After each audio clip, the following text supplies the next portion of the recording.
तो साथियों, भगवान को अपने तक बुला लेना या स्वयं भगवान तक पहुंच जाना, दोनों वाक्य की दृष्टि से भले अंतर हो, पर अर्थ की दृष्टि से दोनों एक ही है। लक्ष्य की दृष्टि से दोनों एक ही है। या खुद परमात्मा तक पहुंच जाना या परमात्मा को अपने तक बुला लेना। पूज्य गुरुदेव कहते हैं कि शर्त एक ही है, अपने कषाय कल्मशों को दूर करना पड़ेगा, अपने भीतर खोजना पड़ेगा और अपने भीतर परिवर्तन करना पड़ेगा। जीवात्मा में कोई दोष नहीं है, आत्मा तो बिल्कुल आप्त काम है, निष्काम है, पूर्ण पवित्र है।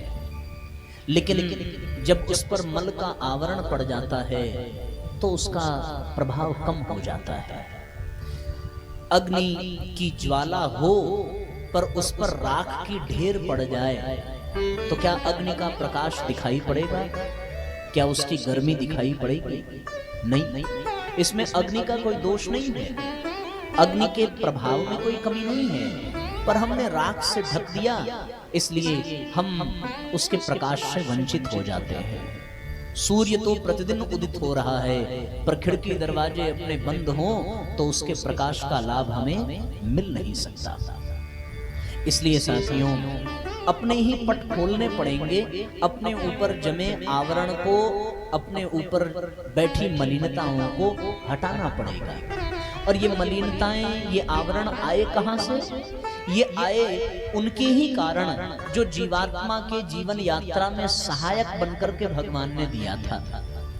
सहायता के लिए दो चीजें तो हमने आपको बताई, एक तो भगवान ने शरीर दिया इंद्रियों सहित, और दूसरा भगवान ने अंतःकरण दिया। ये हर प्राणियों को दिया और बिना भेदभाव के दिया और बिना किसी अंतर के दिया। सबके शरीर की क्षमता एक जैसी, सबका अंतःकरण एक जैसा। अब उसे बनाया हमने कैसा, कितना उपयोग किया, कितना दुरुपयोग किया, ये केवल और केवल मनुष्य के अपने हाथ में है। इसमें परमात्मा का कोई भेदभाव नहीं है। अगर कोई शरीर से रिष्ट पुष्ट पहलवान है और कोई बिल्कुल जर्जर काया दुर्बल वाला हो तो हम भगवान से ये शिकायत नहीं कर सकते कि आपने उसको अच्छा वाला शरीर दिया, हमको बुरा वाला शरीर दिया, हमारे माल में डिफेक्टिव है, उनका माल ज्यादा अच्छा है, हमको दूसरा शरीर चाहिए। ऐसा भगवान से हम शिकायत नहीं कर सकते। जिसका अंतःकरण सद्विचार सद्भाव से युक्त हो और जिसका अंतःकरण दुर्भावनाओं से युक्त हो, तो इसमें दोष भगवान का बिल्कुल भी नहीं है। हमें जैसा बनाना था हमने अपने अंतःकरण और शरीर को बनाया।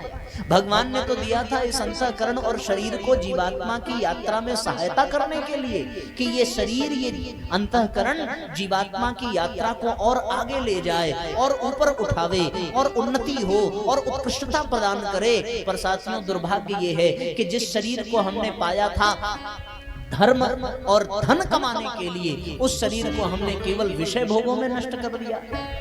शास्त्र कहते हैं शरीर माध्यम खलु धर्म साधनम, ये धर्म के कार्य के लिए शरीर का उपयोग होना चाहिए था।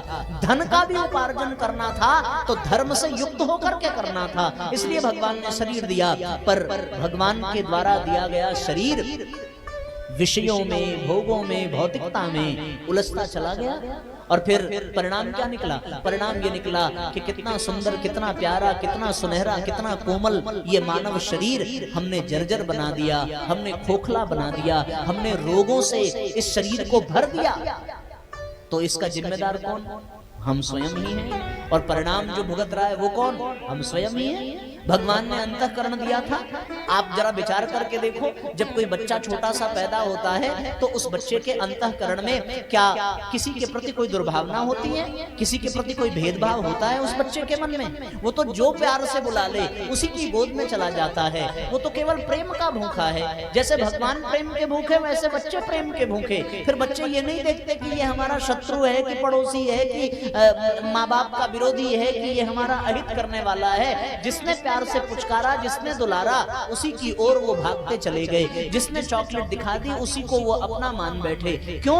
क्योंकि उनका अंतःकरण निर्मल था, पवित्र था। पर जैसे जैसे हम बड़े हुए, हमारे अंतःकरण में अपने पराये का भाव आ गया, जात पात का भाव आ गया, ऊंच नीच का भेद पैदा हो गया। हमारा अंतःकरण क्रोध से, ईर्ष्या से, दुर्भावनाओं से, विषय विकारों से भरता चला गया। तो इसमें भगवान का क्या दोष? हमने जब अपने अंतःकरण को दोष दुर्गुणों से भर दिया तो जीवन का भरता निकल गया और जीवन बेकार हो गया। फिर परमात्मा को दोष देने से कोई लाभ मिल सकता है क्या? कोई लाभ नहीं मिल सकता। इसलिए साथियों, भगवान ने शरीर और अंतःकरण को दिया सहायता करने के लिए, पर हमने शरीर और अंतःकरण को बिगाड़ दिया अपने ही दुर्गुणों के कारण। इसलिए आज मनुष्य को यदि अपना कल्याण करना है तो अपने शरीर का सदुपयोग, अपने अंतःकरण को पवित्र बनाने का उसे लक्ष्य प्राप्त करना होगा।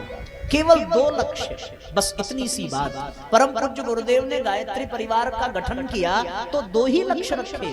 कौन सा लक्ष्य रखा? एक लक्ष्य मनुष्य में देवत्व का जागरण और धरती पर स्वर्ग का अवतरण। केवल 2 लक्ष्य हैं। उसी प्रकार हम हर मनुष्य का 2 ही लक्ष्य होना चाहिए कि हम अपने शरीर और अपने अंतःकरण को पावन बना लें, पवित्र बना लें, शुद्ध बना लें। बस इतना ही हमारा प्रयास होना चाहिए।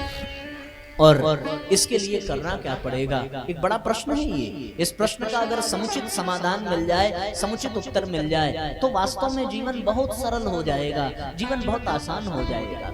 और साथियों, 2 ही बातें अपने जीवन में धारण करने की हैं। अगर शरीर का सदुपयोग करना है तो शरीर के द्वारा हम कर्म करते हैं और कर्म को सत्कर्म में परिणत कर दिया जाए तो शरीर का सदुपयोग प्रारंभ हो जाता है। अंतःकरण में सोचने, विचारने, समझने की क्षमता होती है, सो अंतःकरण को सद्बुद्धि के हवाले कर दिया जाए तो फिर अंतःकरण भी पवित्र हो जाएगा।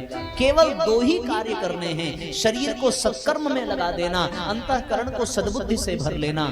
इस 2 कार्य को यदि हमने पूर्ण कर लिया तो फिर हम शरीर के द्वारा होने वाले पाप और बुरे कर्मों से बच जाएंगे। और फिर अगर हमने सद्बुद्धि के हवाले अंतःकरण को कर दिया तो फिर अपने अंतःकरण को हम दुर्बुद्धि, दुर्भावनाओं, दुर्विचारों से बचा करके रखने में सफल हो जाएंगे और जीवन शनैः है श्रेष्ठता की ओर, दिव्यता की ओर बढ़ता चला जाएगा और परमात्मा प्राप्ति का लक्ष्य बड़ा आसान, बड़ा सरल हो जाएगा।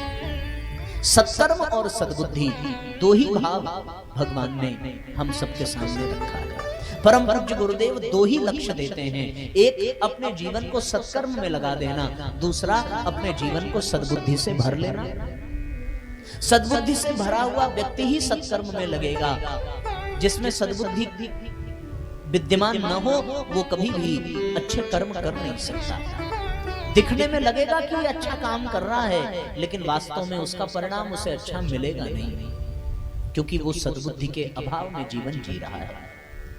तो ये जो जीवन की यात्रा में जीवात्मा की सहायता के लिए परमात्मा ने 2 चीजें दी हैं, अंतःकरण और शरीर। इन दोनों को ठीक रखने के लिए हमें 2 कार्य अपनाने पड़ेंगे। एक तो ये कि अंतःकरण को सद्भाव, सद्बुद्धि से भर लिया जाए और अपने शरीर को सत्कर्म में लगा दिया जाए, क्योंकि कर्म शरीर से होंगे, भाव और विचार अंतःकरण में प्रस्फुटित होते हैं। अब जैसा भाव विचार अंतःकरण से प्रस्फुटित होगा वैसा ही शरीर कर्म करेगा। इसलिए सत्कर्म से भी पूर्व जीवन में सद्बुद्धि और सद्भाव की आवश्यकता है, सद्ज्ञान की आवश्यकता है। जिसका अंतःकरण जिससे भरा होगा उसके बाहर वैसे ही कर्म प्रकट होंगे। अगर रक्त शुद्ध है तो फिर शरीर स्वस्थ होगा, पर रक्त अशुद्ध, अपवित्र हो जाए तो शरीर पर अपने आप छोटे छोटे फुंसी फोड़े उगते चले जाएंगे।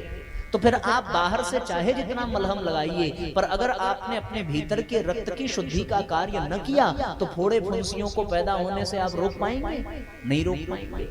इसलिए भीतर के रक्त की शुद्धि आवश्यक है। अंतःकरण शुद्ध है तो अच्छे अच्छे लोग भी सत्कर्म करने में सफल हो जाएंगे, और अगर अंतःकरण शुद्ध और पवित्र नहीं है तब तो साथियों जीवन बेकार हो जाएगा, व्यर्थ हो जाएगा।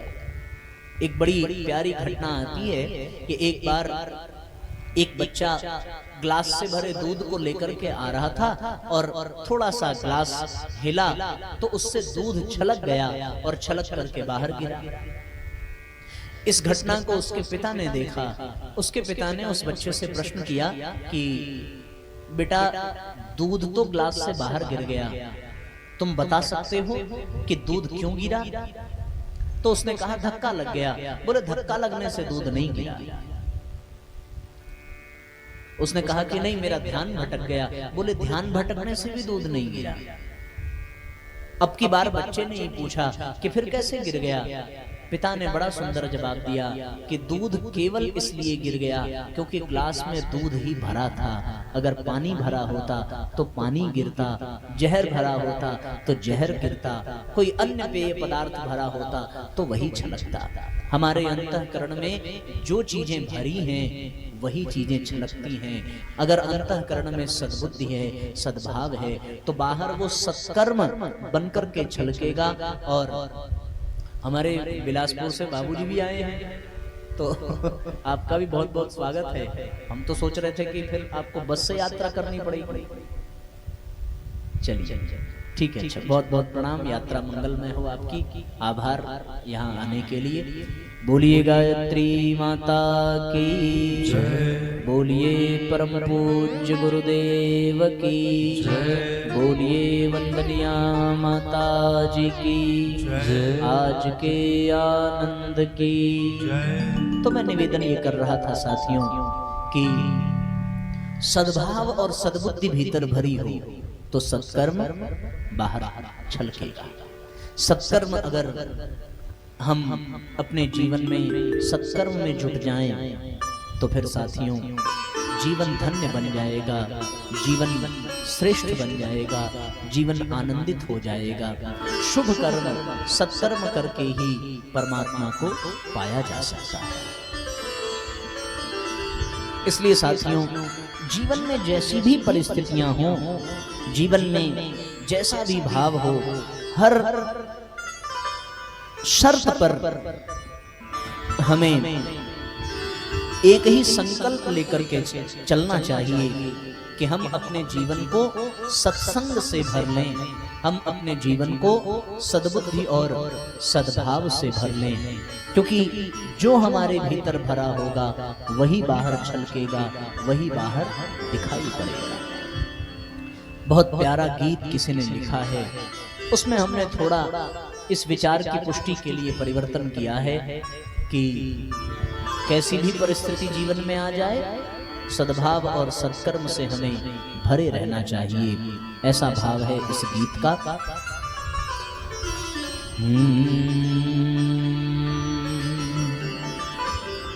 बोलिए गायत्री माता की जय।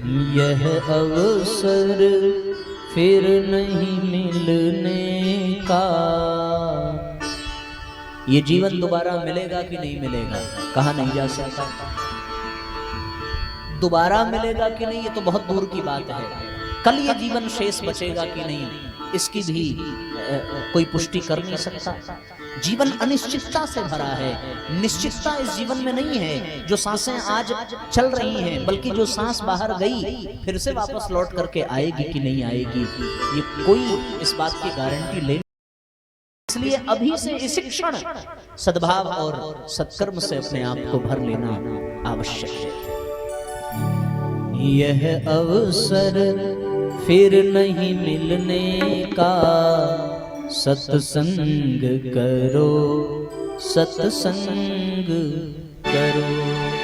अब गीत का भाव है सत्संग करो, पर हमने इसमें अपनी तरफ से एक भाव ये दे दिया कि सत्कर्म करो, सत्कर्म करो।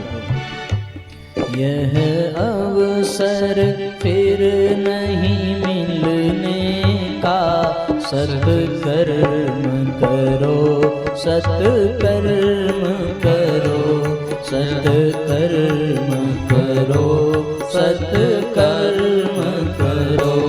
यह वक्त नहीं हिल डुलने का, यह वक्त नहीं हिल डुलने का, सत्कर्म करो, सत्कर्म